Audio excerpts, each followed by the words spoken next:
From being born into a family of limited resources to becoming the influential and respected Empress of the Kingdom of Russia. The figure of Catherine the Great is one of the most well-known in European history.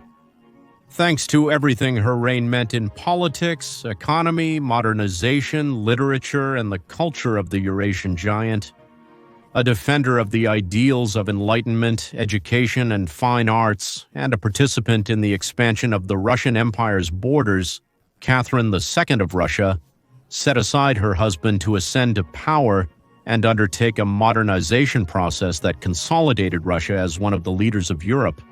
Known as the Empress of all Russias, she lived a life and a government of conspiracies, intrigues, imperial rise, and social transformations. Join us to learn about the life of the woman who ruled one of the strongest empires in Europe. Catherine the Great was born on May 2, 1729, as Sophia Frederica Augusta. In the old Stettin, which used to be part of the Kingdom of Prussia, it was a region that is now known as Szczecin and is located in present-day Poland. As a child, she was known as Frederick or Frederica, and she was born into a family that was in a precarious economic situation. But she descended from Prussian nobility and therefore had good social connections within the high spheres of European power. Her father was the Prussian Prince Christian August von Anhalt, and her mother was Princess Johanna Elisabeth of Holstein-Gottorp-Gotthard. When she was just a little girl, little Sophia, her parents didn't show her much affection as they were hoping to conceive a male child. But such interest did not prevent little Frederica from receiving the academic instruction and attention corresponding to her noble status. Her main mentor was Isabelle Babette Cardell, whom our protagonist described as the type of governess every child should have. As was common among women of royalty, her tutors educated her at home, where she fluently learned French and German. She also excelled in other subjects such as music, history, and the religion of her homeland, which was Lutheranism. Little Sophia Frederica, as we have already indicated, was born in the Kingdom of Prussia, the Prussian nation, at the time of our protagonist's birth. It was one of the most prominent nations in all of Europe, but just 200 years ago it was only a small educated on the shores of the Baltic Sea that had just closed a long historical cycle after the signing of the Treaty of Krakow. In 1525, where the great master of the German Teutonic Order, Albert I of the Hohenzollern dynasty, decides to secede and secularize the Teutonic Order, and he converts from Catholicism to Lutheranism. And at that moment he acquires what was the small Duchy of Prussia. By the time Catherine was born, the duchy had already grown in prominence and space. The duchy was made up of a majority of Germans and Protestants, and over the years it had gained greater geopolitical importance, managing after several wars to rise from the Duchy of Prussia to the Kingdom of Prussia. But Sophia Frederica's life would not unfold in the Prussian nation. Rather, it was her family's connections that led her to start a life far from her homeland. For by 1744, when she was just 15 years old, Sophia receives an invitation to St. Petersburg from Elizabeth I, who at that time held the position of Tsarina of the Russian Empire. The Russian Empire was another great European nation that had formed over the centuries, starting with the Slavic tribes confederated under the Kievan Rus. Since the 8th century AD, the Russian nation has been growing and taking shape amidst Mongol invasions, internal struggles, and wars with the Swedish Empire. By 1613, the Romanov dynasty ascended to the power of the Russians, and by the 18th century, the Russian Empire already had a significant preponderance in European geopolitics. The Russian Empire, by the time Catherine was born, encompassed not only a vast geographical expansion but a vigorous political body, with a growing mining industry, a strengthened army, and a significant modernization process for the time. It was an empire on par with England or France, which by the 19th century was competing with Austria and the Polish-Lithuanian Commonwealth. The control of Eastern Europe? So let's go back to the invitation he makes to the teenage Catherine, the Empress of Russia. Elizabeth, the Empress of Russia, had no children and had assumed the Russian throne through a coup d'etat in 1741. The Tsarina had chosen her nephew Peter as the sole heir, so she was actively looking for a suitable bride for the future monarch. Princess Sophia Frederica, who was a young, well-educated noblewoman, was the ideal candidate to accompany heir Peter in a reign that seemed increasingly imminent. Once in Russia, received by the royal family and Sophia, she was more than aware of the possible plans for her family, Princess Sophia. She becomes Eastern Orthodox Christianity and adopts a Russian name, where from then on she is called Catherine Alexeyevna. At the same time, the now Catherine sets out to fluently master the Russian language. By August 21st of 1745, when Sophia was 16 years old and Peter 17, they carry out their royal marriage. Thus, the young teenager becomes, almost overnight, the Grand Duchess Catherine Alexeyevna, wife of the future Tsar of Russia. A young woman who, with great determination, is carefully cultivating various relationships with the power figures of Russia, which we will get to know later on.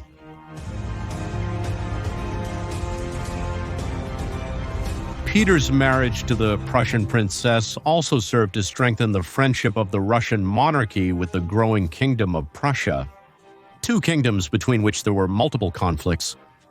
However, Catherine and her husband start having a difficult relationship from the beginning. When they meet, neither of them gets along with the other, especially Catherine, who didn't like her new husband very much, while Pedro, for his part, had the profile of a neurotic, rebellious, and stubborn man. After officially establishing their marital relationship, it took up to 8 years for them to finally conceive their first child, something very unusual at that time. Some historical sources claim that Pedro had felt unable to consummate the marriage, while other historians think that he was probably infertile. However, Catalina works hard to win the affection of Empress Isabel, knowing that she may soon have to play her part. The princess focuses her attention on Russia and on preparing for her future ascent to the throne, setting aside any other matters, including her marriage to Pedro. The relationship was not going well, and soon both begin extramarital affairs. The princess starts a relationship with a prominent Russian official, Sergei Saltykov, as well as with other men with whom she was sharing the romance throughout her marital estrangement. When the princess gives birth to her first child, Paul, in 1754, it was said that Officer Saltykov was the real father of the child, a rumor that continued in the same way about her other 3 children. Catherine herself backed up this rumor in her memoirs, even claiming that Empress Elizabeth had consented to the relationship between her and Officer Saltykov. Some historical accounts consider that this could have been an attempt by Catherine to discredit Peter, and that, in fact, he was the biological father of Paul, who was the first son.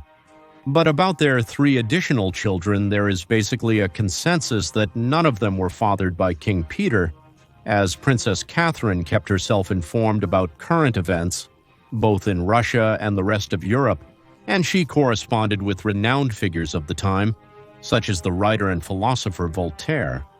The breakdown and failure of her marriage seemed something definitive, and in the midst of all this, in January of the year 1762, Empress Elizabeth dies at the age of 52, and her nephew and heir Peter succeeds her on the throne as Tsar Peter III, with Catherine ascending to the throne as his Empress consort. Once in office, the Tsar of Russia tries to put his own stamp on the nation, ending a war that existed between Russia and Prussia and getting closer to this Prussian nation. However, this act causes deep discontent and unpopularity in the Russian military ranks, and also creates a rift with his then ally, Austria, groups that viewed the Kingdom of Prussia with suspicion. Subsequently, the Tsar launches a program of internal reforms aimed at the most precarious and poor sectors of the population. However, the result of these measures produces discontent among the lower nobility and in important sectors of the Russian nation. Popular discontent was growing, and Empress Catherine was skeptical about her husband's ability to govern the Eurasian giant. As uncertainty increased, the nobility began to develop a plan to overthrow the Tsar. Peter and Catherine, who over time had managed to establish excellent connections with members of this nobility. Did he fully join the conspiracy? In reality, the Tsar had very few Russian allies at his disposal, and his wife wasn't even one of them.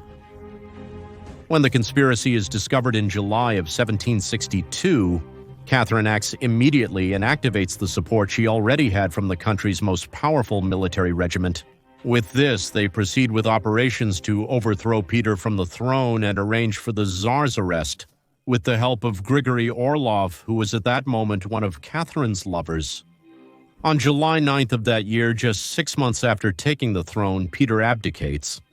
And Catherine, that young Prussian from a noble family fallen on hard times, was proclaimed as the new monarch of Russia. However, Catherine's reign is overshadowed from the start. By July 17th, the former monarch Peter III, Catherine's husband, is murdered, possibly at the hands of Alexei Orlov, brother of Catherine's then-lover, Grigory Orlov. Although there is no evidence directly implicating the Empress in the alleged murder of her husband. The general assumption of the Russian people was always that Catherine was the author of it to consolidate her command. In this way, the reign of Catherine, the second of Russia, which would last 34 years, began. That ranged from 1762 to 1796. Let's now see why posterity has given her the nickname of Catherine the Great.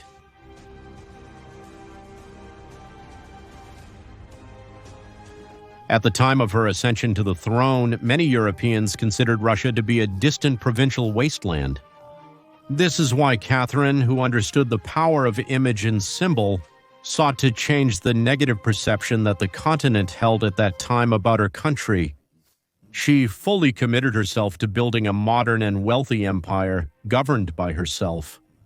In the early years as queen, she focused on securing the backing of the military and nobility, with the intention of strengthening her claim as ruler and her stability. Initially, in the year 1763, Catherine carried out several political reforms regarding the administration of internal power in Russia.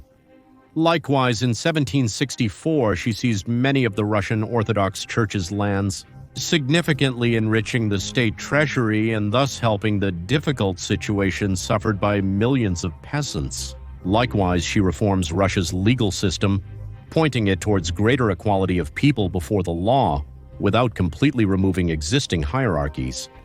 She also eliminates the remaining hetmans in Ukraine. This was the name given to the main commanders of the military forces in that region, who were critical and even rebellious, facing the monarchy in St. Petersburg.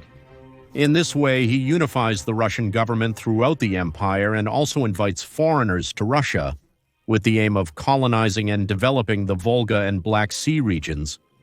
At the same time, the Tsarina carries out important reforms for the consolidation of the empire, such as putting order to the complex network of laws and decrees that came from the middle ego, transforming them into legal codes for each of the areas of the country, the industry, commerce, agriculture, the militia, among others.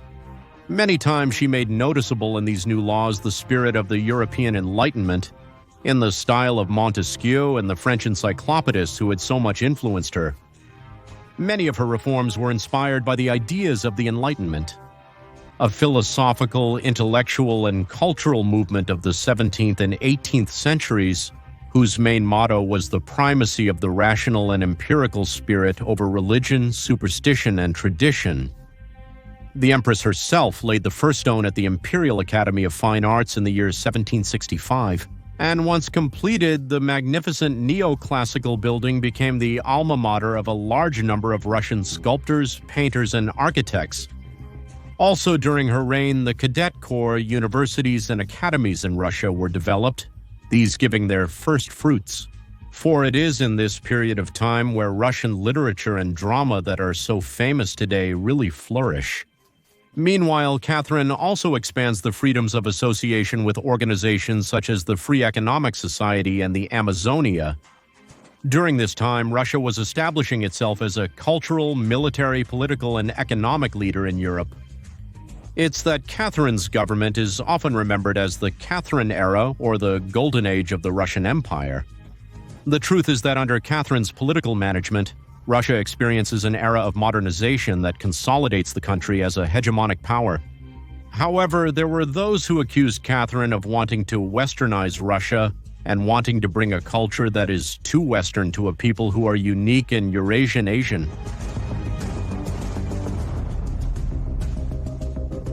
Now, beyond this and the debate about Catherine's greatness and this era for Russia, the domestic and foreign policy of the Tsarina had their moments that also affected her image.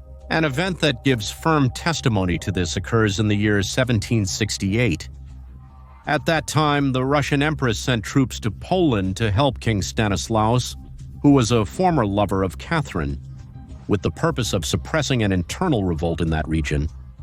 By Russia getting involved in the Polish conflict, the rebels of Stalinado incorporate the Ottomans as allies in the conflict. So they provoke the Turks, that is the Ottomans, to declare war on the Russian Empire. Also, this triggers a conflict in which Russia finally defeats the Turkish troops in combat, while the Austrians, for their part, threaten Russia with war, generating unease and internal conflicts in the Russian nation. However, by the year 1772, they managed to agree, and both Russia and Austria divide the Polish territory among themselves. 2 years later, the Russian and Ottoman empires sign a peace treaty, where Russia finally obtains the right to use the Black Sea for maritime transport. But in addition to the external conflict, Catherine's reign faces another crisis of similar proportions, although this time it was a revolt in her own house. While Russia was still at war with the Turks, the Cossack Yemelyan Pugachev led an internal rebellion in 1773, which threatened to destabilize the Tsarina's government.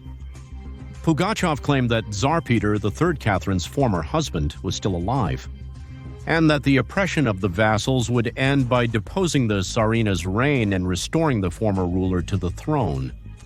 While Catherine had witnessed several uprisings during her long political tenure, Pugachev's rebellion was the most forceful, casting doubt on the validity of her reign. For the Cossack Pugachev, who was a former army officer, impersonated Peter III, asserting and assuring that it was him, and making a part of the population believe that he was the legitimate heir to the Russian throne. So in a year, the rebel leader managed to attract thousands of supporters and took control of a good part of the territory, including the city of Kazan. At first, Catherine seemed unconcerned about the rebellion, but she soon responded with a devastating force. Faced with a massive offensive from the Russian army, Pugachev is finally captured and publicly executed in January of 1775. After intense battles to eradicate the uprising, the Russian Empress reverses several of the reforms she had been implementing. After ending the rebellion in 1775, Catherine begins to reorganize the government in the provinces, thereby seeking to strengthen the role of the nobility. She also tries to expand education, founding primary schools, academies, libraries, and other learning institutions throughout the empire. Over the years, Catherine became a fan of science, the arts, and education, not only because she believed that these fields were fundamental, but because she understood that the success of the scientific and literary areas would bring greater renown to Russia. As a center of civilization to the rest of the world, she wanted the empire to be seen as a model and civilizing center. So she paid considerable attention to the arts and sciences to establish the capital of St. Petersburg as a major intellectual and cultural hub. In turn, she sent Russian scientists, architects, scholars, and artists abroad to learn from Western culture, in order to enrich the appearance and cultural life of the city. Catherine was famous for having a long list of courtly lovers. It is known that she elevated some of her lovers to her cabinet. Although she was not expected to remarry, her enemies used her affairs to label her as a depraved nymphomaniac.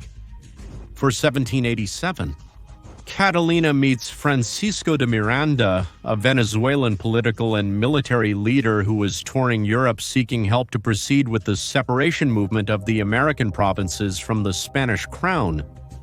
According to a strong rumor of the time, the Russian Empress not only provided Miranda with generous and noble hospitality, but also had a romance with a native of Venezuela while he was in Russia.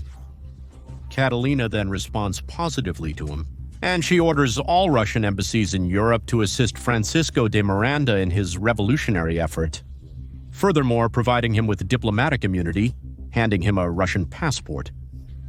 On the other hand, and at the same time, a part of Europe was in the hands of the Ottoman Empire. So Catherine developed a plan that consisted of expelling the Turks from Europe, and dividing the territories they now occupied between Russia and Austria. The Turkish reaction was immediate, and the leader of the Ottomans declared war on the Russian Empire. The conflict extended, but it was in 1789 where it reached its critical stage. When the Austrians conquered Belgrade and the Russians took control of Wallachia, both regions under Ottoman control. When the Russian army was preparing to advance towards Constantinople, the capital of the Turkish Empire, other neighboring powers persuaded Russia to end the war in order to contain the revolutionary wave that was being orchestrated throughout the entire European continent, which had as a paradigm those carried out in the United States and in France.